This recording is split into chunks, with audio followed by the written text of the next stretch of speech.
starts in a small town in Taiwan. President Hamid Karzai signs the new constitution of Afghanistan.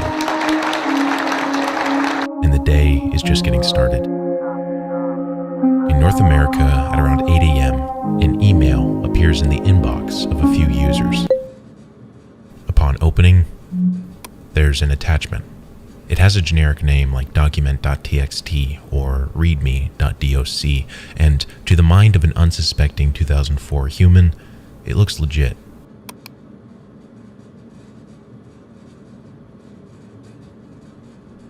Right now, the virus, also known as MY.DOOM, is now copying itself to the Windows System folder and replacing an existing file called taskmon.exe.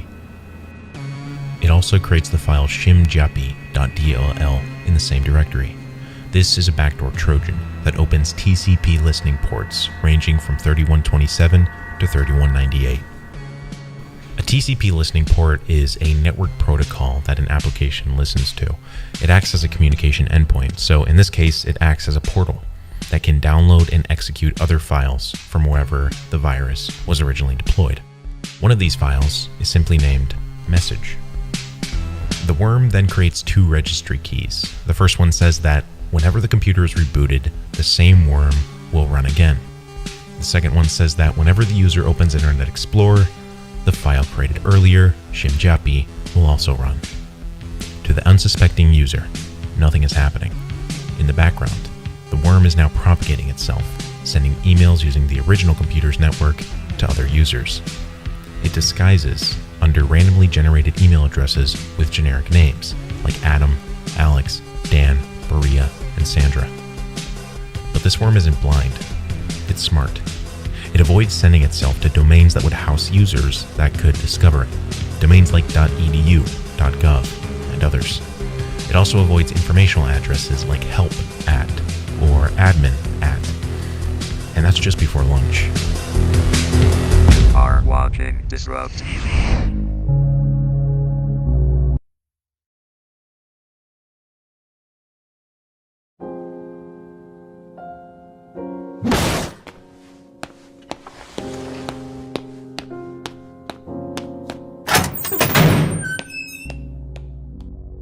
By the midday sun, the worm has slowed overall global internet performance by approximately 10%. Average web page loading times slow by 50%. The computing community is reporting that 1 in 10 email messages now contain the virus. The SCO Group, a software company creating Linux products, offers a $250,000 reward for information, leading to the arrest of the worm's creator. The FBI and Secret Service also open investigations. A second version of the worm has surfaced, MY.DOOM.B. This new version includes a denial of service attack against the SCO Group and an identical attack against Microsoft. The worm will launch 64 threads, each of them requesting the main page of the websites. This process of requesting 64 times is repeated every second.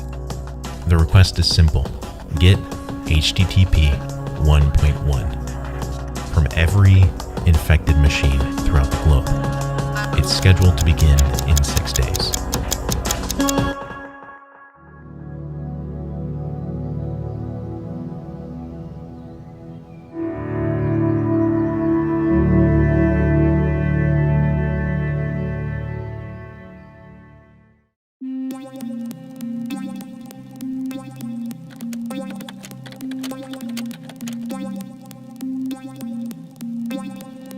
Marcus Hutchins walks out the front door of an Airbnb mansion in Las Vegas.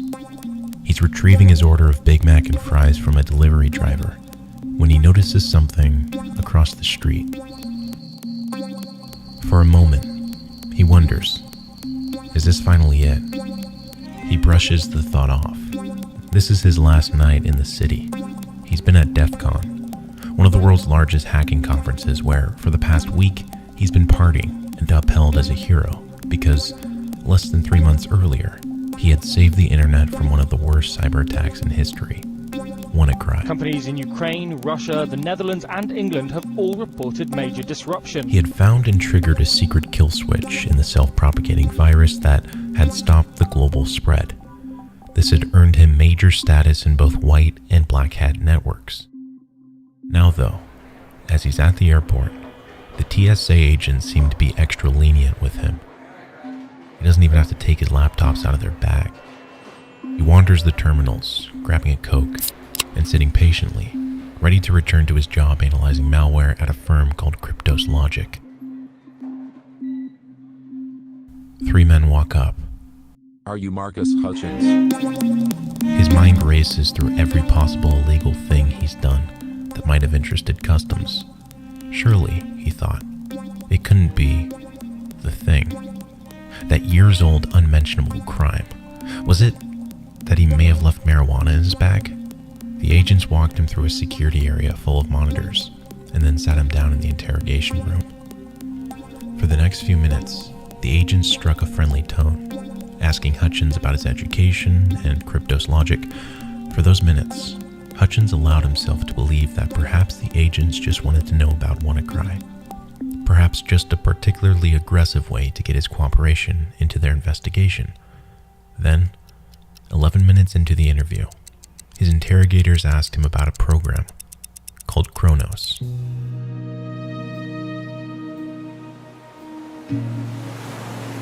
From the age of 6, Hutchins had watched his mother use Windows 95 on the family's Dell Tower desktop. His father was often annoyed to find him dismantling the family PC or filling it with strange programs. Hutchins develops a keen interest in surfing, freedom in the ocean. He also grows farther into the other kind of surfing.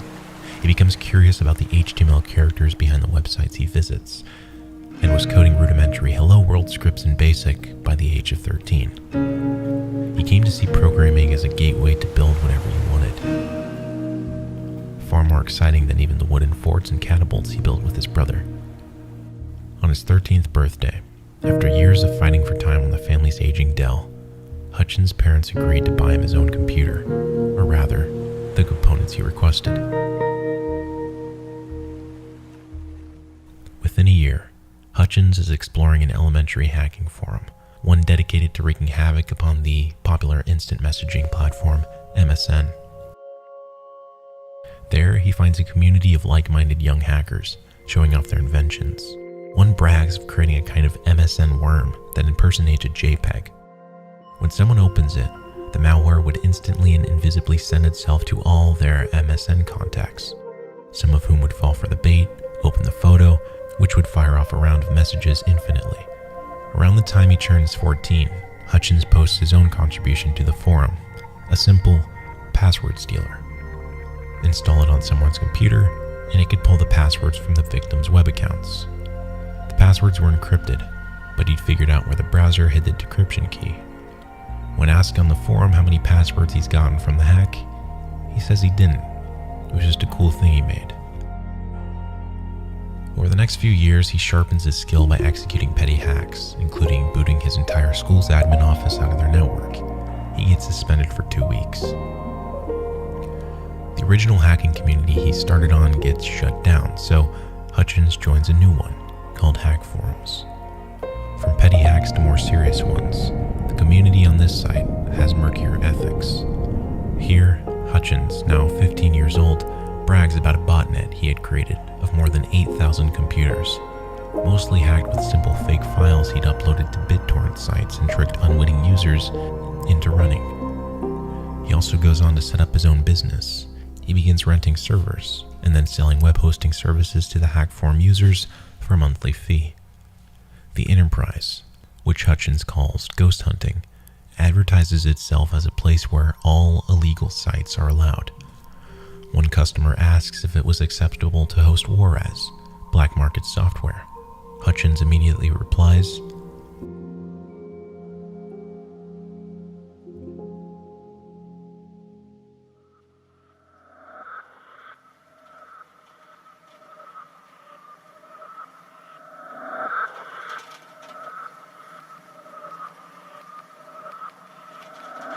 experts discover something in the code, an error that will deem the attack non-functional on the day of reckoning. Some skeptics warn that the error may be a decoy intended to conceal the true purpose of MY.DOOM. MY.DOOM B is now blocking access to websites of over 60 computer security companies, as well as ads by DoubleClick and other online marketing agencies. It's spreading, but not as fast as MY.DOOM A. 1 in every 5 emails now contain the worm. We have reached the peak. Microsoft offers an additional $250,000 to the reward. The denial of service attack begins 2 days earlier than expected. An estimated 1 million computers now infected send connections to SCO. The company responds by removing their original domain from operation. The second attack begins, this time aimed at Microsoft. Microsoft responds by directing users to a website unaffected by the attack. The attack, at this point, has remained minimal. Microsoft.com remains functional. A second worm, known as Doom Juice, has appeared. It rides the tail end of MY.DOOM by sneaking into a back door left open. Its purpose is the same as its big brother, a DDoS against Microsoft. However, it doesn't make much of a dent. MY.DOOM A stops spreading. The back door remains open. Someone triggers MY.DOOM B and stops it from spreading. The back door remains open. Cyberspace returns to relative normality. While the creator of the virus remains a mystery, the country of origin has been pinpointed to Russia. A variant of MY.DOOM attacks Google, completely stopping functionality of the website for a large portion of the day. New versions begin surfacing. MY.DOOM U, V, W, and X infect more computers and install more backdoors, sparking worries that a new, more powerful MY.DOOM is brewing. MY.DOOM version AO is born. Then, silence. Just an hour ago, we had an attack. We learned from the NYSC that they've had some kind of denial of service attack on their website. U.S. authorities say North Korea may be responsible for cyber attacks on government websites in the United States and South Korea. The code was called Trojan.dozer, and much of the language it's written in appears to be reused from the MY.DOOM worm. But the original hasn't resurfaced. The ransom money remains unclaimed. The estimated damages the virus caused Roughly 38 billion US fiat. The individual or the group behind the virus has yet to be found, remaining in the shadows of cyberspace. And here we go. You can see already the massive amount of traffic being pushed out of this virtual machine.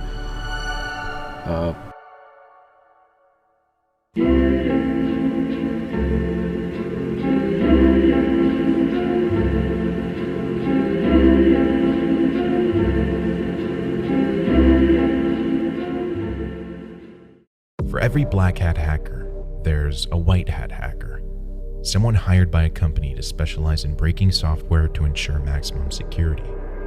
These people know the ins and outs of computer science, but they started at the fundamentals. Brilliant.org Offers foundational computer science courses for a fraction of the cost of traditional university rates. Whether you're looking to become a software developer, network architect, or just want to feed your brain new valuable information, the Computer Science Fundamentals course will help wrap your mind around computational thinking, ranging from everyday tasks to algorithms. Topics include decision trees that computers use to boil down the many into one, or computational problem solving that presents simple real-world problems to explain complex concepts. You can prepare yourself for career paths in computation via brilliant.org/disrupt for free. Or, if you want to unlock all 60 plus courses, the first 200 people that sign up will get a 7-day trial of premium, plus 20% off the annual subscription. Build your framework at brilliant.org/disrupt.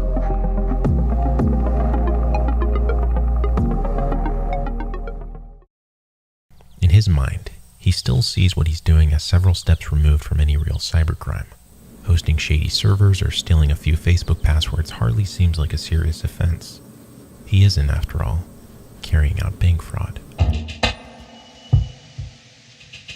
After hearing about this particularly talented young hacker, a figure on the forum known as Vinny reaches out to Hutchins with an offer.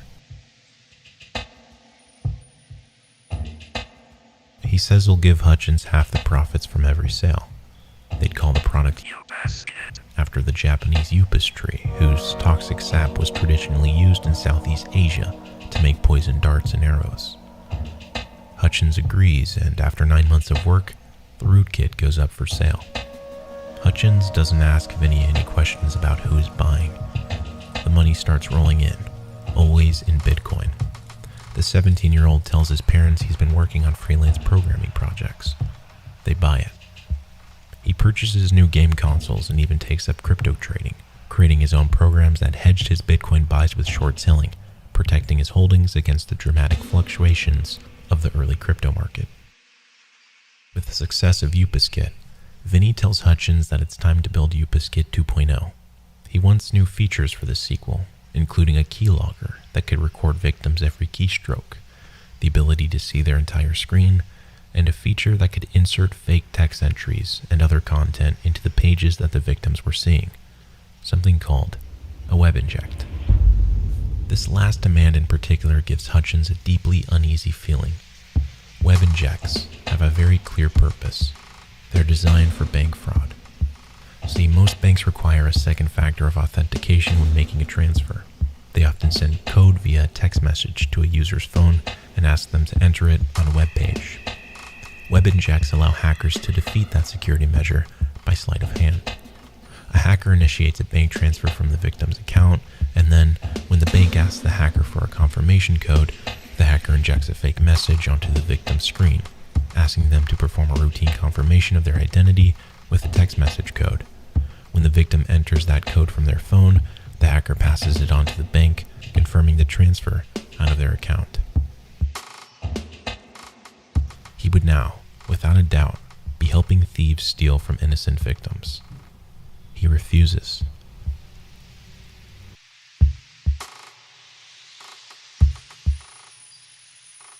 A year earlier, Vinny offered to give Hutchins free weed, mushrooms, and ecstasy from Silk Road. Against his better judgment, he agrees to share his address and name to the dark web associate. Again, Hutchins declines. Knowing full well he couldn't find a better hacker than Hutchins, Vinny proposes something. Hutchins could code the updated pack just without the web inject. Hutchins agrees. As he develops the next generation rootkit over the following months, Hutchins begins attending a local community college. He develops a bond with one of his computer science professors and is surprised to discover that he actually wants to graduate. But he's strained under the load of studying while also building and maintaining Vinny's malware.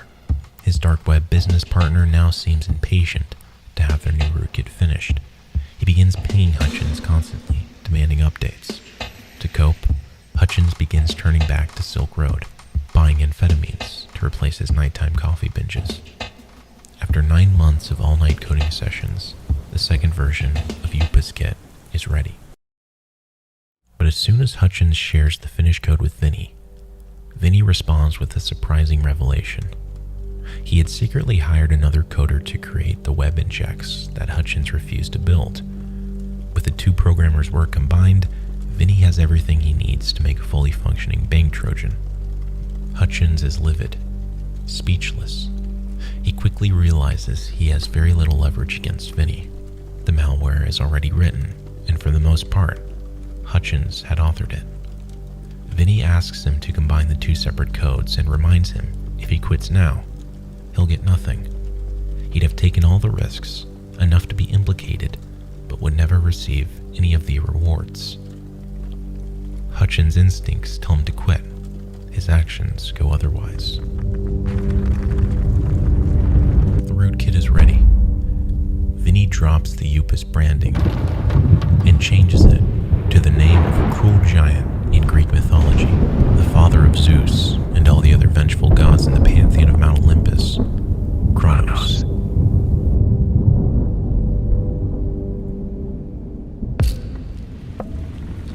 The malware is a modest success.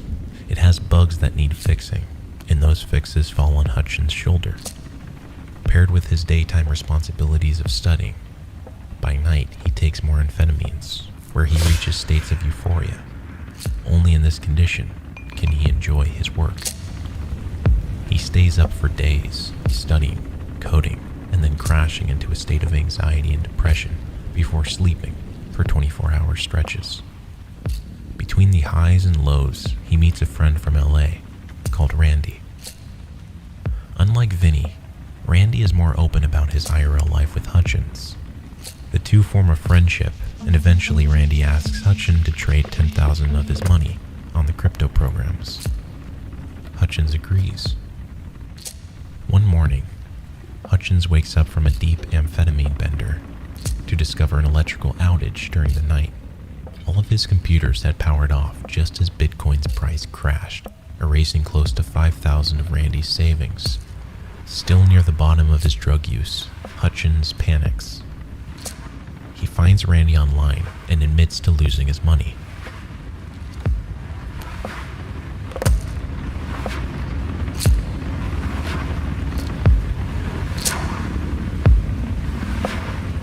Knowing that Randy has been looking for bank fraud malware in the past, they call it even.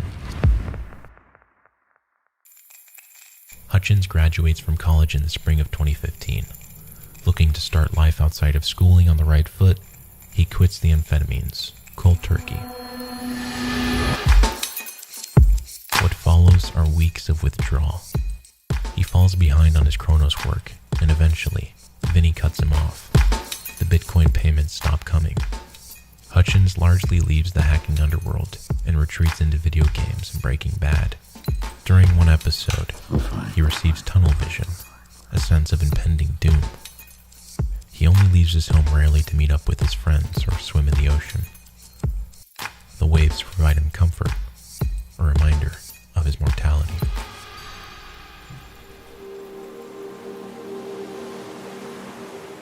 Months clean, some of his strength returns.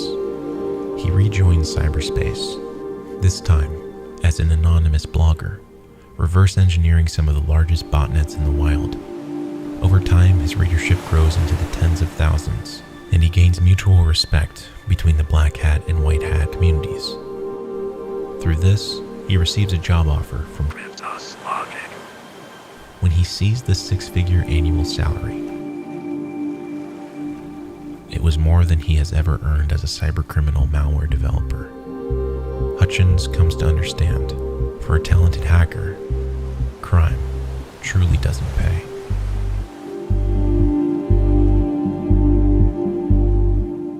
A young anesthesiologist is finishing a lunch of chicken curry and chips from the hospital cafeteria, trying to check his email before he's called back into surgery. But he can't log in. The email system is down. He shares a brief collective grumble with the other doctors in the room, who are all accustomed to computer problems across the NHS. After all, their PCs are still running Windows XP. Just then, an IT administrator comes in the room and tells the staff that something more unusual is going on. A virus is spreading across the hospital's network. One of the PCs in the room has rebooted, and now, it isn't until they check the world news to discover the attack is global. Cybersecurity researchers name the worm WannaCry, after the extension it adds to file names after encrypting them. As it paralyzes machines and demands its Bitcoin ransom, WannaCry is jumping from one machine to the next using a powerful piece of code called Eternal Blue. Eternal Blue was stolen from the NSA by a group of hackers known as the Shadow Brokers. It leaked into the open internet a month earlier. Marcus Hutchins is on vacation. He returns from picking up lunch at his local fish and chips shop. He sits down in front of his computer and discovers the internet is on fire. Within minutes, a hacker friend who goes by the name Caffeine sends Hutchins a copy of WannaCry's code. With his lunch still sitting in front of him, he begins dissecting it. First, he spins up a simulated computer on a server that he runs in his bedroom. Complete with fake files for the ransomware to encrypt, he runs the program in the quarantine test environment. He immediately notices that before encrypting the decoy files, the malware sends out a query to a certain, very random-looking web address. This strikes Hutchins as significant, if not unusual. When a piece of malware pings back to this sort of domain, that usually means it's communicating with a command and control server somewhere that might be giving the infected computer instructions. Hutchins copies the long website, strings it into his web browser, and finds. So he visits the domain registrar. And at exactly 3:08, he registers the address. He hopes that in doing so, he'll either be able to steal control away from some of the victims' computers, or at least he'll gain a tool to monitor the number and location of infected machines, a move that malware analysts call sinkholing. Sure enough, as soon as Hutchins sets up the domain on a cluster of servers hosted by his employer, it's bombarded with thousands of connections from every new computer that's infected. The virus still infects computers, but without connection, the botnet can't continue. Hutchins tweets about the findings. He is flooded with hundreds of emails from other researchers, journalists, and system admins trying to learn more about the plague devouring the world's networks. Over the next few days, Cryptos Logic and Hutchins fight to keep the domain online. If it goes down, the malware will spread again. They battle other botnets that attempt to DDoS against the kill switch. Eventually, Cloudflare steps in and offers their services. They absorb as much traffic as any botnet could throw at the kill switch domain, and the standoff is ended. Hutchins is now no longer anonymous. His newfound fame grows. A local pizza shop offers him free za for a year. His parents finally understand what he does for a living. But only at DEF CON did Hutchins truly allow himself to enjoy his new rock star status. It seems his crimes of past will remain that way. The agents pull up a transcription of the conversation with Randy from 3 years earlier, followed by a warrant for his arrest on conspiracy to commit computer fraud and abuse. Hutchins is driven to a Las Vegas jail in a black FBI SUV that looks exactly like the one he'd spotted earlier. He's allowed one phone call, which he uses to contact his boss at Crypto, Salim Nino. News of his arrest spreads, and unbeknownst to him, the hacker community is raising the alarm, demanding his freedom. On the day he's arrested, a pair of well-known cybersecurity professionals named Tara Wheeler and Deviant Olam are flying back to their home in Seattle from Las Vegas. The two have never met Hutchins and barely even interacted with him on Twitter. Wheeler has just received a 5-figure severance package from the security giant Symantec because her division had been shuttered. She and Olam have been planning to use the money as a down payment on a new home. Instead, on a whim, they decide to spend it bailing out Marcus. Within 24 hours of leaving Las Vegas, they get a flight back to the city, and after many mix-ups, with a few minutes to spare, they hand the courthouse clerk a bail check. From here, Hutchins awaits trial in a crowded halfway house, while even more forces in the hacker community are gathering to come to his aid. Two well-known veteran lawyers, Brian Klein and hacker defense attorney Marcia Hoffman, take his case pro bono, on the condition he pleads not guilty and remains under house arrest in Los Angeles, where Klein has an office. Over the next 2 months, the lawyers chip away at his case. Eventually, he's allowed to travel beyond his temporary Marina del Rey home and use computers once again. Cryptos Logic has him on unpaid leave, so he spends his days surfing and cycling down the long seaside path that runs from the apartment to Malibu.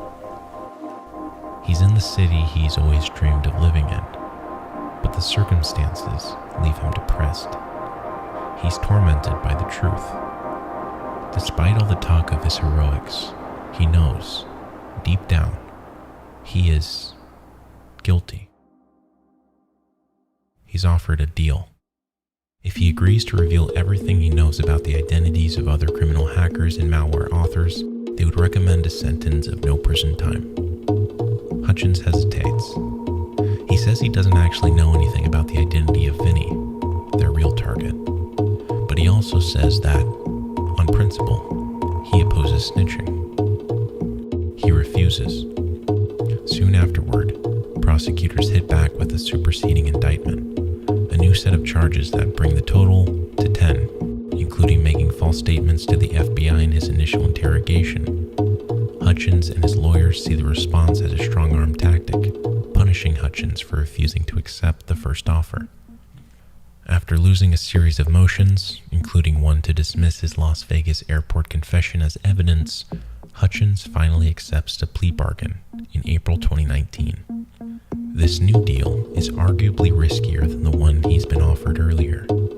They now agree only to make no recommendation for sentencing. Hutchins would plead guilty to 2 of the 10 charges and would face as much as 10 years in prison and a $500,000 fine. The choice is up to the judge.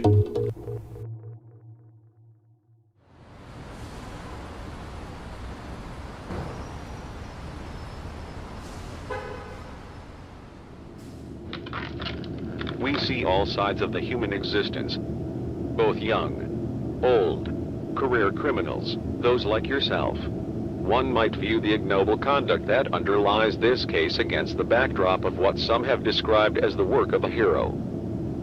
And that is, what gives this case in particular its incredible uniqueness.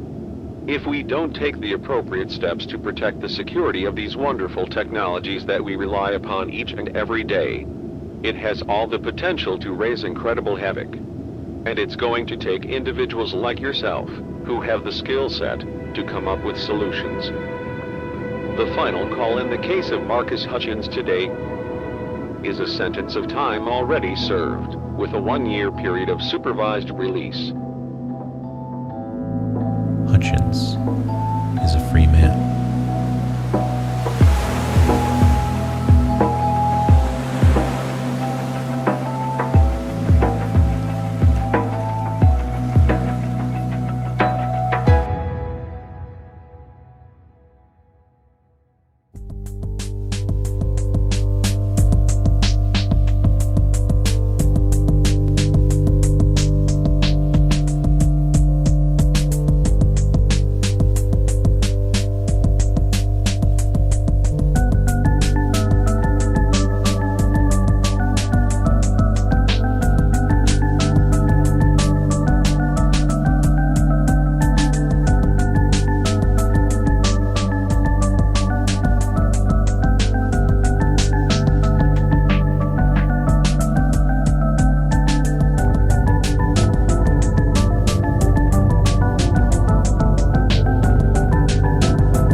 Hi, I have recently been thinking about quite an interesting idea, the concept of getting old and how different people age in their own unique way. And there are quite a few people I know that are, for example, 40 years old. Even my colleagues who are above 20 stop learning, stop adapting to new world, new technologies. And for example, I have a grandma, she's 75 years old, and without any problems she uses smartphones and for example Netflix.